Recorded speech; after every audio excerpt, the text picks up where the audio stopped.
क्या आपने कभी ये सोचा है कि आप कौन सी एज तक काम करोगे? अगर आप जॉब कर रहे हो तो आप कौन सी एज तक जॉब करोगे, या जिस भी एज तक अगर आप जॉब करोगे तो उसके बाद में आप क्या करोगे? एक टाइम ऐसा आता है जब आपको चॉइस करनी पड़ती है कि आपको काम करना है या फैमिली लाइफ पे ध्यान देना है। और जब अगर आप ये चॉइस करते हो कि आपको फैमिली लाइफ के ऊपर ध्यान देना है, तब आपके फाइनेंसेस कैसे मैनेज होंगे? क्या कभी सोचा है ये चीज? तो हो सकता है बहुत सारे लोग 60-65 की एज तक भी काम करते रहे और तब भी आप फाइनेंशियली फ्री ना हो पाए। एक तो ये जो टर्म है इतना ज़्यादा यूज हो चुका है, फाइनेंशियली फ्री हो जाओ, फाइनेंशियल फ्रीडम, इस टर्म का इतना ओवर यूज कर चुके हैं कि अभी बहुत बोरिंग सा वर्ड लगने लग गया है। ये वर्ड फाइनेंशियल फ्रीडम भले बोरिंग हो चुका है, फिर भी बहुत सारे लोग अपनी पूरी लाइफ बिता देंगे काम करते करते, फिर भी वो कभी फाइनेंशियली फ्री हो ही नहीं पाएंगे। इसलिए नहीं क्योंकि आप स्मार्ट नहीं हो, या फिर आप अपनी जॉब में अच्छा नहीं कर रहे हो, या फिर आप हार्ड वर्क नहीं करना जानते हो, आप मेहनत नहीं करना चाहते हो। इसलिए क्योंकि गेम रिग्ड है and you are playing along perfectly. ये हमें अभी रियलाइजेशन नहीं है, पर हम कहीं ना कहीं गोल्डन केज में फंसे हुए हैं,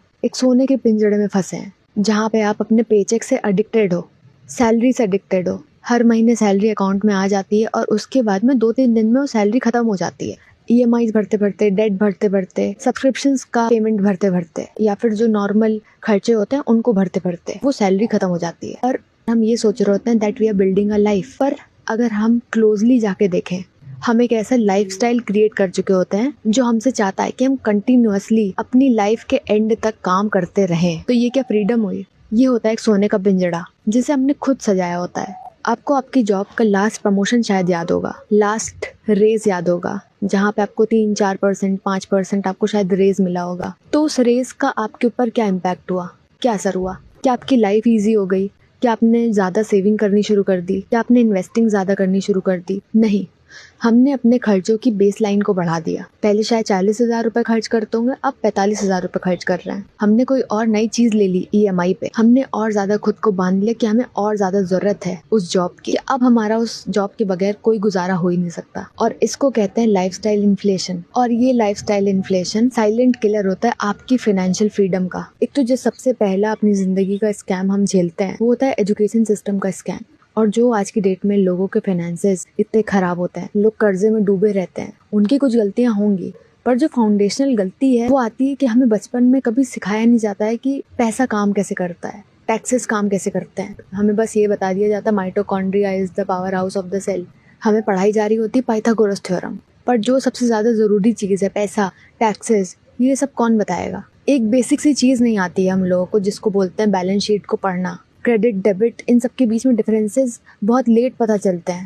बहुत सारे लोग को क्रेडिट और डेबिट के बीच का मतलब नहीं पता होता है। बैलेंस शीट पढ़ना, अपने फाइनेंसेस को कैसे मैनेज करना, बहुत लेट पता लगती है, क्योंकि एक एजुकेटेड पॉपुलेशन जो अपने पैसे को समझती है, जो समझती है कि उसे अपने पैसे को कैसे खर्च करना है, कैसे बचाना है, कैसे इन्वेस्ट करना है, वो एजुकेटेड पॉपुलेशन एक बहुत बड़ा खतरा बन जाती है उस इकोनॉमी के लिए, जो इकोनॉमी सिर्फ कंजम्पशन पे बनी हुई है, डेट पे, कर्जे पे बनी हुई है। आपको ये सिखाया जाता है कि आपको एक अच्छा कर्मचारी कैसे बनना है, आपको एक अच्छा एम्प्लॉय कैसे बनना है, आपको एक good employ of the year का खिताब कैसे पाना है। ये नहीं सिखाया जाता है कि आपको पैसे वाला कैसे बनना है, आपको वेल्दी कैसे बनना है। और यही होता है डिफरेंस। और जब ज़्यादा नॉलेज ना होने के बाद में आप अपने आप को कंजम्पशन ट्रैप में, डेट ट्रैप में फंसा लेते हो, तब आप एक खराब जॉब को भी ना नहीं बोल पाते हो। वो खराब जॉब भी आपको करनी पड़ती है, मन मार के ही क्यों ना करनी पड़े। आप रिस्क नहीं ले पाते हो।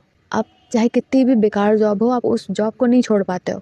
आप जिस भी इन्फ्लुएंसर को फॉलो करते हो, जिस भी ऐड को आप देखते हो, जो भी ये लिमिटेड टाइम ऑफर वाला जो ऐड आपकी स्क्रीन के ऊपर पॉपअप करता है, ये होता है सारा एक साइकोलॉजिकल वेपन जो आपके वॉलेट के अगेंस्ट यूज किया जाता है। ये डिजाइंड होता है कि आप कैसे पैसे खर्च कर सकते हो ज्यादा से ज्यादा।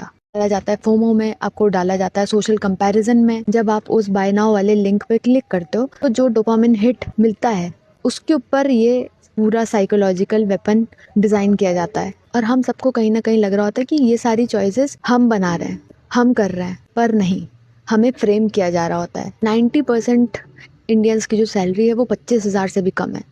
मीडियन सैलरी है 27,000 रुपये, 300 रुपये। तो फाइनेंशियल फ्रीडम पाना डिफिकल्ट ही नहीं है, मैथमेटिकली इम्पॉसिबल है इंडिया में।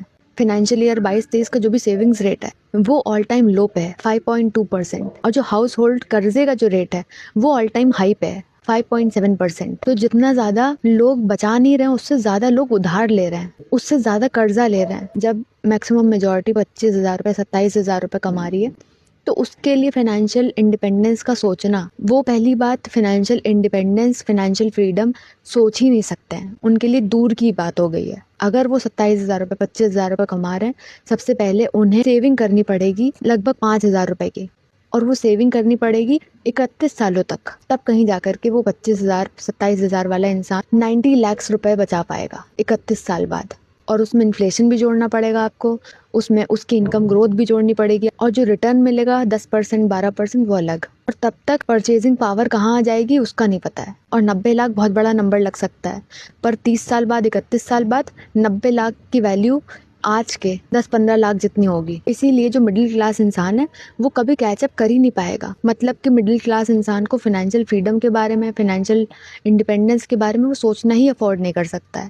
तो जो 1% का सीक्रेट होता है, 1% और 99%, ये जो एक डिवाइड क्रिएट किया है, जो 1% है वो बहुत सही है, वो बहुत अमीर हैं, बहुत रईस हैं, और जो 99% बचे हुए लोग हैं वो बिल्कुल ही यूजलेस हैं। ये जो डिवाइड क्रिएटेड है इससे मैं बहुत ज़्यादा अग्री नहीं कर पाती हूँ, पर तो मुझे लगता है जो 1% लोग जो करते हैं वो चीज़ें समझने लगते हैं टाइमली।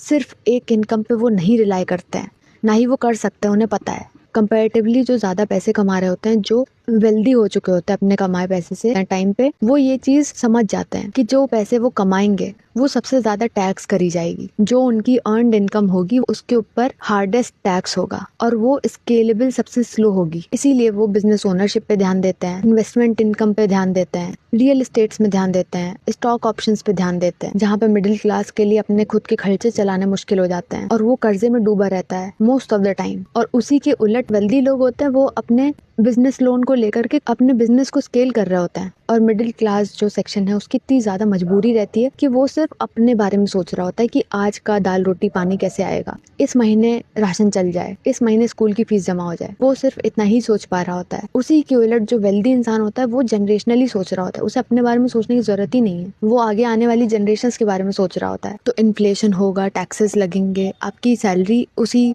रफ्तार से इंक्रीज होगी कि नहीं, आपकी सैलरी बढ़ेगी कि नहीं बढ़ेगी, वो डिबेटेबल है। एक हेल्थ इमरजेंसी आएगी, एक जॉब लॉस होने की देर है, एंड यू आर डन। और फिर ये बोला जाएगा दैट इट्स योर फॉल्ट, कि तुम्हें अच्छे से बजटिंग करनी चाहिए थी, तुम्हें ज़्यादा सेव करना चाहिए था, तुम्हें स्मार्टर इन्वेस्टिंग करनी चाहिए थी। और मीनवाइल क्या होगा, जो वेल्थ का गैप होगा 1% में और बाकी के 99% में, वो बढ़ता ही जाएगा। रिच और ज़्यादा रिच होता रहेगा, and you will be back on कि भाई आज 2 किलो कम आटा ले आते हैं। पर मिडिल क्लास वहीं पे स्ट्रगल कर रहा होगा कि चलो आज मैं अपनी बाइक से नहीं जाता हूँ, आज मैं पब्लिक ट्रांसपोर्ट ले लेता हूँ। हमारे ऊपर सब चीज़ों का इम्पैक्ट होता है, चाहे वो महंगाई हो, टैक्सेस हो, हेल्थ केयर इमरजेंसी हो, कुछ भी हो। पर जब हमारे सर्वाइवल की बात आती है तब हम सिर्फ अकेले होते हैं। हमारा सर्वाइवल हमारे डिसीजन के ऊपर डिपेंड कर रहा होता है। तो इसीलिए हमें अपने आप से सबसे पहले झूठ बोलना बंद करेगा, और ये एडमिट करना पड़ेगा कि कहाँ पे हम आज स्टैंड कर रहे हैं। नेटवर्क क्या हमारे पास में 5,000 है, 10,000 है, कितनी है। और ये अपने EMIs को देखना पड़ेगा, अपने जितने भी हमारे ओवरऑल जनरेशनल कर्ज हैं उन्हें देखना पड़ेगा, और ये चेक करना पड़ेगा। बहुत सारे लोग ये नहीं करते हैं क्योंकि बहुत पेनफुल लगता है। और हम जब ये सारे नंबर्स चेक नहीं कर रहे होते हैं, इसीलिए ट्रैप रहते हैं मोस्ट ऑफ द टाइम, अपनी पूरी लाइफ ट्रैप रह जाते हैं। और हमें ये कहीं ना कहीं एक्सेप्ट करना पड़ेगा कि जो सिस्टम है वो रिग्ड है। उस सिस्टम के बारे में कंप्लेन करने से कुछ नहीं होगा। या तो आप कंप्लेन करके सही हो सकते हो, या तो फाइनेंशियली फ्री बन सकते हो। और आगे जाके कल फाइनेंशियली फ्री होने के लिए हमें आज अनकंफर्टेबल होना पड़ेगा, चाहे वो सैलरी बढ़ा के होना पड़े, स्किल सीख के होना पड़े, चाहे वो स्मार्ट इन्वेस्टिंग आज सीख के होना पड़े, या फिर ज़्यादा मेहनत करके होना पड़े। और जो इजी पाथ है कर्जे का वो छोड़ना पड़ेगा। Okay bye.